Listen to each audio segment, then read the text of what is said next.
Bienvenidos a su programa de No Más Corrupción, correspondiente a la semana de Pascua, una semana del 8 de abril al 12, 13 de abril, que es donde vamos a compartir con ustedes el programa de No Más Corrupción. Este programa lo que trata es de llevarle a ustedes el mensaje de las cosas que pasan en nuestro alrededor, de lo que está sucediendo a nuestro alrededor, que tenemos que ponerle mucho cuidado a estos aspectos e ir aprendiendo de ellos.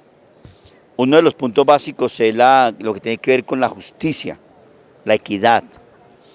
Nosotros buscamos que todos seamos equitativos en las oportunidades, en los empleos, en el trato de la justicia, no que como tiene mucho poder, entonces la persona puede hacer las cosas que quiera, y los que no tienen quien hable por ellos, pues el Estado abusa como tal por la gente que está haciendo ese tipo de corrupción. La corrupción no es solamente robar, no, la corrupción es a todo aquel que no aplica la ley que está establecido en un orden como nuestro, que decimos que es democracia. Entonces hay que respetar la ley. Normas hay por todo lado, leyes hay por todo lado, pero lo que no hay es el cumplimiento de esas normas, de esas leyes. Todo está legislado, pero para unos sí y para otros no. Ese es el problema de este país.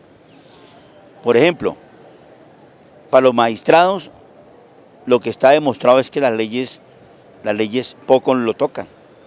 Para los altos cargos. Si Felipe Arias no fuera Felipe Arias, por ejemplo, ya estaría preso hace rato, porque ya saben que está en Miami, pero Felipe Arias es de la élite y listo, y pues no lo cogen, a pesar de tener ya medida y todo, pero no lo cogen.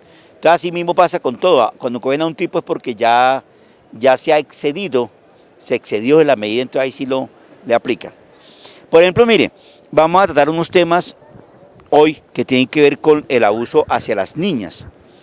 Y vamos a mirar que los americanos vinieron y abusaron de más de 20 niñas, menores de edad, póngale cuidado. Y sabiendo, y las mamás denunciando, no les pudieron hacer nada porque ellos tienen un fuero que en Colombia no pueden ser juzgados. Hagan lo que hagan, ya, tienen ese fuero. Hay un convenio bilateral entre Estados Unidos y Colombia, en que el gringo viene y puede matar al que sea, puede hacer el que sea, pero no puede ser juzgado acá. Entonces fíjense la disparidad. Por eso están bravos con Venezuela, porque Venezuela, no, si ustedes quieren estar en Colombia, tienen que sacar visa, mijo. Entonces le pusieron estate quieto. Entonces, pero están bravos porque es el único país que le dice, oiga, necesitan visa. Bien, entonces, recuerde que yo les leo, lo que hago es leerles, yo no invento nada. Yo lo que hago es leer, yo no invento nada, y por eso es importante que todos nosotros pongamos este punto vital. ¿Por qué leo? Porque para evitar que la gente diga, no, es que el tipo inventó, es que él está inventando, es que él está resentido, es que él está... Bueno, todas esas cosas que la gente habla cuando alguien tiene claro la lucha contra la corrupción. Sabemos, además, por ejemplo, tenemos claro que quedamos solos. Entonces vamos a leerle un artículo de Carol Malaver, redactora de El Tiempo. Esto tiene que ver con el sábado 14 de marzo de 2015. Denuncian abuso de menor en colegio de educación especial. ¿Qué tiene que ver? Madre pide celeridad en investigación que determine quién abusó de su hija. Denuncia tramitomanía, lo que estamos viendo. Hablamos de los derechos de los niños, pero fíjense que la mamá dice que tramitomanía, o sea que la pusieron a dar vueltas a pesar de que denunció el abuso contra la hija especial. Entonces fíjense que eso es lo que no estamos de acuerdo. Dice, los días para Mayra Bernate, de 27 años, han sido una pesadilla desde que recibió una llamada de su ex esposo. Abro comillas. Dijo que teníamos que ir urgentemente al colegio de mi hija, la Corporación Educativa CANE, en Cota. La habían encontrado en compañía de otro niño en un salón de clases. Tenía sus prendas íntimas abajo. Mi nena solo tiene 9 añitos y un retraso de aprendizaje y del lenguaje. Cierro comillas. Eso pasó el 2 de marzo a las 2 de la tarde, 5 horas después de que han sucedido los hechos.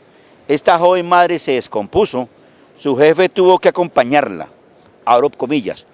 Cuando llegué, vi a mi pequeña en el salón como si no hubiera pasado nada. ¿Sí? Cierro comillas. ¿Sí ve lo que le hablo de la injusticia? O sea, una niña especial es abusada y no. Me imagino que si hubiera sido una hija de un estrato alto, ¿qué hubiera pasado? Ay, sí, RCN, Caracol, todas las emisoras radiales, mejor dicho, todo el mundo decía, uy, que mire lo que pasó. Pero como abusaba una niña de un pueblo, entonces, no importa. Fíjate cómo estamos, hay desequilibrio en la parte de la justicia, hay mucho desequilibrio. Dice, luego, en una reunión en la sala de juntas, la rectora del colegio, Rosa Prada, le dijo que todo había pasado en la hora del recreo y que una profesora que hacía la ronda del colegio se percató de la situación. Abro comillas. Dijo que mi hijo estaba con un niño de 9 años con síndrome de Down, que él tenía puesta su ropa y que no había pasado nada grave. Ni siquiera me explicaron por qué me habían llamado hasta las 2 de la tarde y por qué los niños no estaban vigilados como corresponde por su situación física y mental. Para eso pagamos, cierro comillas, dijo Mayra. Es que ni siquiera pagando, fíjese. Ni siquiera el psicólogo del colegio estaba presente cuando la madre de familia llegó al plantel. Abro comillas. A mi hija la encontraron llorando. Lo único que me dijeron fue que el otro niño tenía antecedentes de comportamientos agresivos y que por eso se habían comunicado con su mamá, quien nunca ha tenido ni el más mínimo contacto conmigo. La policía de Cota, que fue alertada ese día por los padres de la menor, nunca llegó a la institución. Entonces, ellos se fueron con la niña a la clínica Corpas. Allí también les tocó contar todo lo sucedido, por lo que se activó el código blanco ante la sospecha de un abuso sexual. Abro comillas. Eso fue como a las 5 de la tarde. Le tomaron los signos vitales. La vio un médico pediatra. Pero lo peor fue cuando llevé a la niña al baño. Me di cuenta que estaba sangrando. El alma se me hizo pedazos. No duermo pensando en qué le pasó. Cierro comillas. La ginecóloga llegó hasta las 9 de la noche. Ojo bien. Sucedió a las 2 de la tarde y la ginecóloga llega hasta las 9 de la noche. Si hubiera sido una niña de estrato alto, ¿qué hubiera sido con la ginecóloga? Llega rápido, enseguida. ¡Pum! Es a las 2, esperó a las 9, porque era estrato popular. Pero si hubiera sido ricachona, le pasa eso y a las 2:05 estaba la ginecóloga ya, estaba la psicóloga, estaba RCN, estaba Caracol, estaba la policía, estaba todo el mundo arrevolverado y entonces... Pero como una hija de estrato popular, no, a las 9 de la noche la vio la ginecóloga. Y hablábamos que los niños tienen derechos. La pregunta mía es, ¿dónde están los derechos de los niños realmente? Yo creo que la ginecóloga llegó hasta las 9 de la noche, pero por las condiciones de la niña fue imposible hacerle el examen. Abro comillas. Oiga, fue imposible hacer el examen. Abro comillas. Me dijeron que debían anestesiarla. Yo los autoricé. Necesitaba saber qué le había pasado. Los médicos dijeron que la niña estaba lastimada. Cierro comillas. Tiempo después llegó la Policía de Infancia y Adolescencia que le aseguró a Mayra que en todo el proceso la iba a asistir un defensor de familia. Abro comillas. Nunca apareció. Cierro comillas, dijo Mayra. Defensores de familia. Nunca apareció. Fíjense que estoy tomando acá algo de sacado aquí, textual. Y fíjense cómo está esto de mal, muy mal. Las niñas son niñas y los niños son niños de cualquier estrato, de cualquier situación económica. Tienen que ver por igual.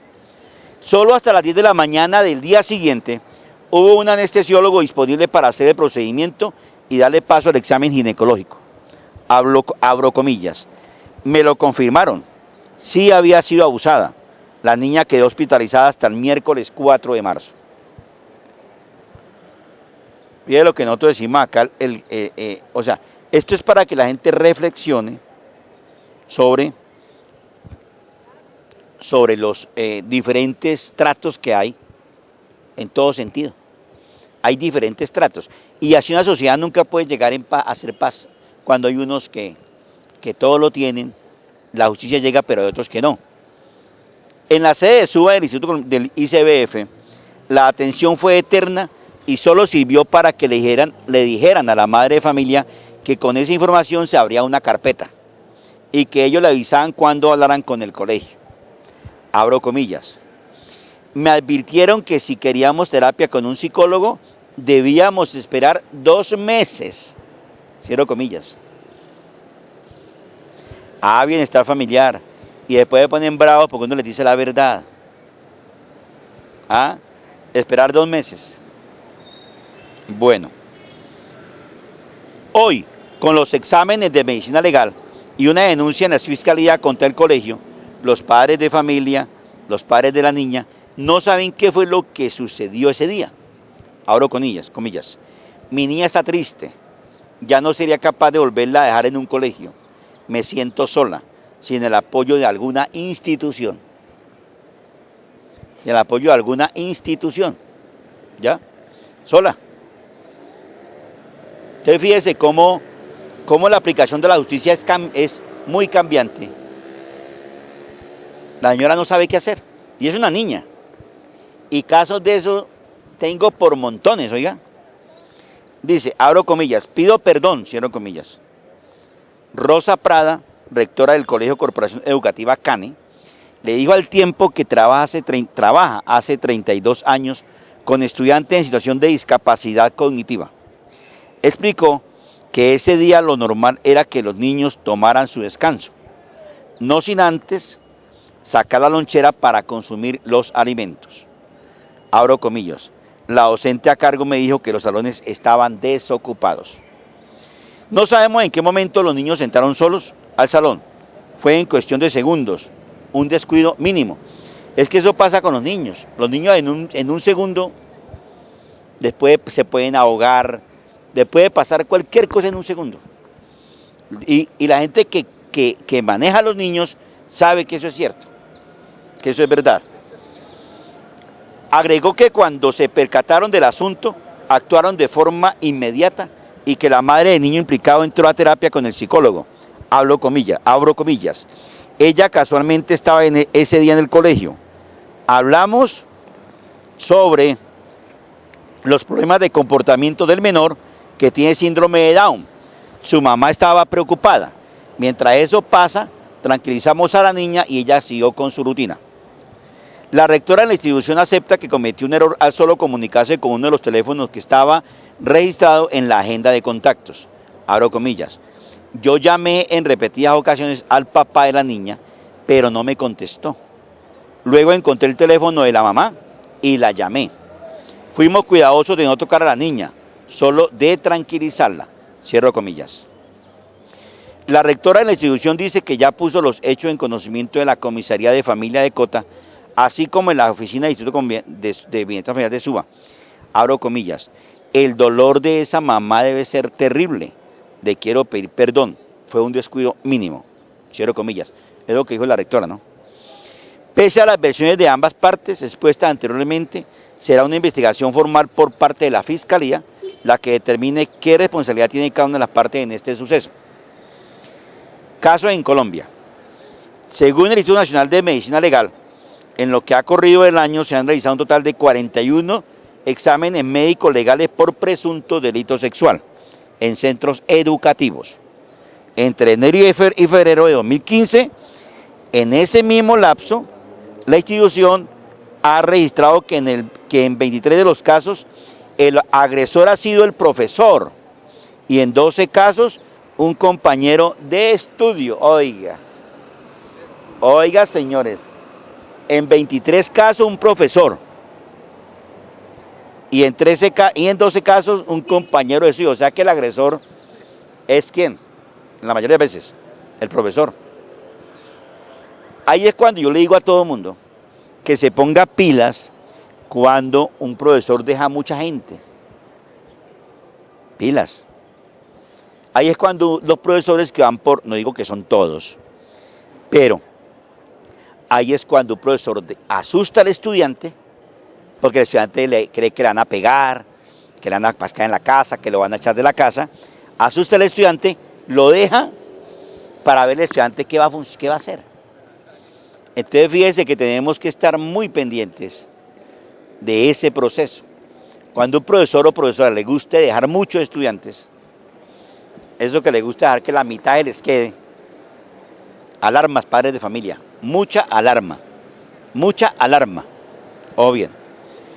Por hechos como esto, pero en Bogotá, la Secretaría de Educación, en el marco de su estrategia de respuesta integral de orientación escolar, implementó el sistema de alertas tempranas, una herramienta tecnológica que permite a los colegios públicos de Bogotá reportar casos de abuso sexual.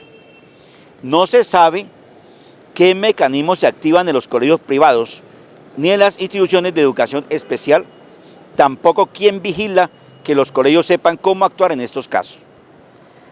La Secretaría de Educación avanzó en ese sentido, primero identificando a la víctima y luego dando inicio a todo un trabajo de orientación escolar a cargo de 26 profesionales distribuidos en 9 unidades, cuya tarea es brindar el respectivo acompañamiento. Gracias a esto, la entidad pudo recibir 318 alertas en 2014 y en lo que ha corrido este año se han identificado 53 alertas de violencia sexual que involucran desde insinuaciones y tocamientos hasta casos de acceso carnal violento. Oiga, ¿cómo le parece la historia de la niña? Fíjese que nosotros nunca aquí inventamos. Es lo que diga la gente, lo que digan las niñas, y decimos lo que hemos dicho. La justicia es para unos y a otros no llega. Como esta niña es de escasos recursos, no les importó que hubiera sido violada, accedida carnalmente, no les importó. Entonces, fíjese y decimos que los niños tienen prioridad, pero ¿qué prioridad? Hasta el otro día, un psicólogo a los 2 meses, imagínense, eso se llama prioridad, no. Vamos a leer este caso, también, que tiene mucho que ver, que salió El Espectador jueves 26 de marzo de 2015, última actualización 10:58 p.m. Militares estadounidenses violaron más de 50 menores colombianos entre 2003 y 2007. Así lo asegura el informe de la Comisión Histórica del Conflicto y sus víctimas, revelado a principios de este año, que además señala que los casos quedaron impunes.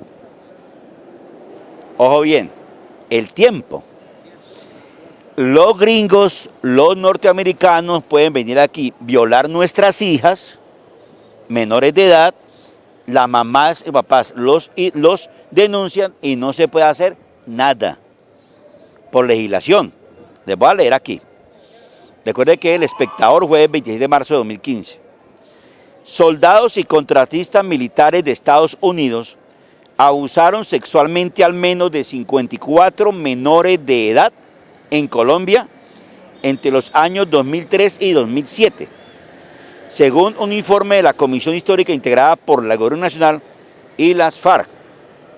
Según el reporte, los militares quedaron impunes por los delitos de lo que la Comisión denominó, abro comillas, imperialismo sexual, cierro comillas, que hace parte de un comportamiento discriminatorio contra mujeres, en su mayoría jóvenes de países donde tienen presencia las bases militares del país norteamericano. ¿Dónde están las organizaciones que luchan por la igualdad de las mujeres? ¿Dónde están las mujeres que luchan por el no al maltrato a la mujer? Los gringos llegaron, abusaron más de 50 niñas y no denunciados y se fueron. Ahí es cuando uno dice, ¿qué es tanta alaraca? ¿Sabe qué es alaraca? Bulla, alaraca es bulla, ¿qué tanta bulla así? La ley es para los tontos. Según el informe, al menos 54 menores de edad de nuestro país, de las que al menos una no tenía más de 12 años de edad, fueron víctimas de abusos sexuales cometidos por los militares estadounidenses entre el 2003 y el 2007. Los casos habrían quedado impunes gracias a los acuerdos bilaterales y a la inmunidad diplomática de los funcionarios de Estados Unidos. Lo que yo les digo, tienen inmunidad. Estos vergajos pueden hacer lo que quieran con los colombianos en nuestro país y tienen inmunidad. ¿Cómo le parece eso? Abro comillas. En uno de los casos más sonados en Melgar y en Girardot, 53 menores de edad fueron abusadas sexualmente por mercenarios, quienes, ojo bien, vea, quienes además filmaron y vendieron las cintas como material pornográfico. ¡Ay! Pornográfico. ¿Ya? Dice. Y también en Melgar, un contratista y un sargento de Estados Unidos violaron a una niña de 12 años en el 2007, manifiesta el informe. En 2009, el diario El Turbión había denunciado 23 casos de abuso sexual perpetrados por militares estadounidenses en 2006 y 14 más al año siguiente. Según los datos oficiales de la Unidad de Víctimas de Colombia recogido por el portal Colombia Reports, en total 7.234 mujeres han sido víctimas de delitos sexuales. ¿Cómo les quedó el ojo, amigos colombianos? ¿Ah? Aquellos que dicen que no hay desigualdad. ¿Cómo así que viene un gringo a Colombia, abusa de las mujeres, menores de edad, menores de 12 años? Yo vi por televisión la mamá de una de ellas denunciando, llorando. ¿Y qué pasó? Se los llevaron y los cambian y los van cambiando. El que va abusando y el que va fregando a la gente de Colombia, los van cambiando. Entonces fíjense que eso es de mirar. ¿Dónde están las organizaciones que luchan por el derecho y por la defensa de las mujeres maltratadas, abusadas sexualmente? ¿Dónde están? Ahí sí todo el mundo, ¿qué hace? Lo del avestruz, mete la cabeza en el arenal. Claro, porque son gringos. Entonces, es lo último que nos preocupa, también lo último que ha sabido. Todo delincuente que está por ahí en el exterior está aquí en Colombia. Y aquí le dicen, todo el mundo le rinde pleitesía. Muchas veces delincuentes buscados por la Interpol, ¿cómo le parece? ¿Ah? Muchas veces ellos. Bien, seguimos. Recordemos que estos son casos ya escritos. Estos no los traigo yo, no. Son escritos. Y los leo para evitarme algo que cuando uno habla de anticorrupción, todo el mundo dice que es que uno es resenón. Hay que conocer esto para que la gente comience a cambiar de actitud, a ser más digno, la dignidad. ¿Sabe qué es la dignidad? La dignidad es que nadie pasa por encima mío, pero yo tampoco paso por encima de los demás. Es respetar las normas, las leyes. Cada uno tiene sus limitaciones, sus leyes. Entonces cada uno dice, y la dignidad se la da a cada uno. Por ejemplo, ahí me ha tocado luchar y pelear contra mucha gente que hace eso. Ah, que llegó el doctor, entonces, no, quieto un momentico, ¿cómo así que llegó el doctor y? ¿Cómo así? O sea que el que no es doctor se fregó, pues, nunca lo atienden. No, y aspiro que en Ibagué comencemos a mirar lo de las filas. Las filas, llega una persona y se mete en la fila. Se mete por encima de todo el mundo sin respetar las filas. No, hay que respetar cada uno de los espacios de cada uno, hay que respetar eso. ¿Ya? Porque no puede ser que la gente siempre quiera pasar por encima de los demás, no. No, ahí hay que decirle pare. Ahí no hay que decirle, no, quieto ahí, que no. Todos somos iguales ante la ley. Ese es un principio que tenemos que establecer todos. Todos tenemos que ser iguales ante la ley para que haya justicia y equidad. Si no hay eso, estaremos siempre en guerra. De modo que eso depende de cada uno, depende de cada quien. No le dé vergüenza, no le dé miedo de decirle, hágame el favor y señor y respete que yo, cada uno, no le dé miedo defender sus derechos, no le dé temor, no, defienda sus derechos, no permita que nadie se los pisotee. Entonces la dignidad es eso. Vamos a hacer otro de los puntos para que la gente conozca, la eutanasia. Mire, esta salió en semana.com, miércoles 1 de abril de 2015, edición 17-17. Gobierno debe garantizar el derecho a una muerte digna. La Corte Constitucional ordena al Ministerio de Salud reglamentar los procedimientos para que se respete la voluntad del paciente que se someta a la eutanasia. ¿Sabe qué es la eutanasia?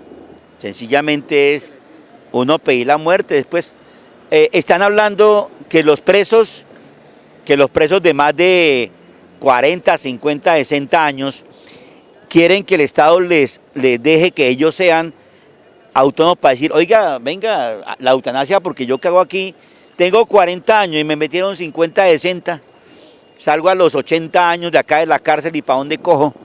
O sea, se vuelve un problema, ¿ya? Aquí en la cárcel aquí cuando estaba en el panóptico, había un preso que le decían el gato, porque a él le metieron como 80 años, porque mató un poco de gente, y a él lo sacaron como a los 60, y yo ¿para dónde me voy? Ahí se quedó. Entonces el gato era famoso en la cárcel allí, cuando estaba aquí en la 10, porque el gato se quedó viviendo. ¿Para dónde coge el tipo? ¿Quién le da comida? Sale un tipo despistado. Entonces, los presos están buscando que le den la eutanasia, el poder de decidir en la vida, y eso está bien, eso es importante. Dice, la Corte Constitucional dio al gobierno un plazo de 30 días para reglamentar la práctica en el país. Se trata de uno de los asuntos más complejos por resolver en las sociedades modernas. De hecho, en Colombia, el derecho de las personas que tienen enfermedades terminales degenerativas y que quieren anticipar su muerte para evitar un sufrimiento mayor es un tema tabú. La eutanasia, como se le conoce, fue despenalizada en 1997 por la Corte Constitucional y, sin embargo, 18 años después de la sentencia, aún no existen reglas claras para aplicarlas. En esta incertidumbre, el caso de una mujer enferma de cáncer que murió esperando que su EPS le garantizara el derecho a morir dignamente, llevó a la Corte Constitucional a enviar un ultimátum al gobierno para empezar a reglamentar en un plazo máximo de 30 días esta práctica en todo el país. Los términos empiezan a correr a partir de la notificación de la sentencia. O sea que en 30 días ya la Corte tiene que ya el gobierno reglamentar la eutanasia. Yo soy un defensor de la eutanasia. Yo. ¿Usted qué hace? ¿Usted qué hace unido enfermo, hermano? Vegetal. Unido a un poco de mangueras, haciendo que la mamá sufra, el papá sufra, la familia sufra, el hermano sufra, todo el mundo sufra. Pues sí, hay gente que ha vuelto a la vida después de 10, 12 años, ha habido casos de esos, de 30 años, un tipo en Estados Unidos volvió después de estar vegetal 30 años el tipo. Pero el sufrimiento es total. Entonces, el derecho es importante. Dice, en el auto en poder de este portal expedido por el magistrado Luis Ernesto Vargas Silvas, se ordena al Ministerio de Salud, abro comillas, emitir una directriz y disponer todo lo necesario para que los hospitales, clínicas, IPS y EPS en general, los prestadores de servicios de salud, para que conformen un comité interdisciplinario por expertos de distintas disciplinas y procedimientos tendientes a garantizar el derecho a morir dignamente, cierro comillas. Para el magistrado Vargas, abro comillas, la Corte encontró que a pesar de existir una sentencia en la que se despenaliza la eutanasia, la ausencia de regulación está impidiendo que esa garantía constitucional se vea realmente materializada de igual forma. No se sabe cómo obtener el consentimiento ni cuándo es inequívoco. Pues es lo mismo. Y la familia tiene que decir, ya me fui. Recuerde que nadie es eterno en el mundo, hermano. Recuerde. Unos vienen, otros van. Esa es la ley de la vida. Unos nos vamos, otros llegan. ¿Ya? Por ejemplo, la gente que está después de los 50 buscando novia de 18. no tuvo infancia, además no jugó la bola, no jugó la lleva, no jugó al papá y la mamá, no jugó a las escondidas, no jugó a nada.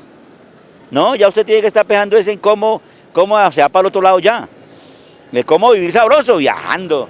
Pero hay mucha gente que después de los 50 comienza a buscar es que plata, y la machuchan, ¿ya? Y no la disfrutan. No, después de los 50 hay que disfrutar la vida, hermano, disfrutarla. Dice, la Corte igualmente le ordena al Ministerio de Salud, abro comillas, un acompañamiento a la familia y al paciente en ayuda psicológica, médica y social para que la decisión no genere efectos negativos en el núcleo familiar ni en la situación misma del paciente. En el momento de cuando se constate que la persona padece de una enfermedad terminal que le causa dolores intensos, manifieste su deseo de morir. Oiga, ¿cuándo quieren que muera uno? Cuando tiene harta plata, ¿sí o no? Le dicen a uno, pida la eutanasia, ¿ya? Y cuando está uno muy quebrado, también pida la eutanasia, ¿sí o no? Oiga, más rápido para repartirle el billete. Por eso es bueno, la familia, sí. Por eso es bueno la eutanasia que uno mismo puede decir, oiga, listo, nos vamos. Oiga, la muerte será tan buena que ninguno ha vuelto de por allá, ¿no le parece? Si hubiera mala, ¿qué pasa? Uno volvía, no, me voy para la tierra, pero muchas veces, no sé, ese es un misterio que algún día vamos a resolver. Seguimos en el canal 9 de CNC, el canal que queríamos los cigarrillos, vamos a un corte comercial y seguimos con no más corrupción. ¿Cuántas veces son, Carlos? Son 5. No más corrupción, no más corrupción, no más corrupción, no más corrupción, no más corrupción y luchemos contra los corruptos de cuello blanco, así sea solitarios, no importa, hagámosle, hermano, hagámosle, que eso es un bien para todas nuestras generaciones.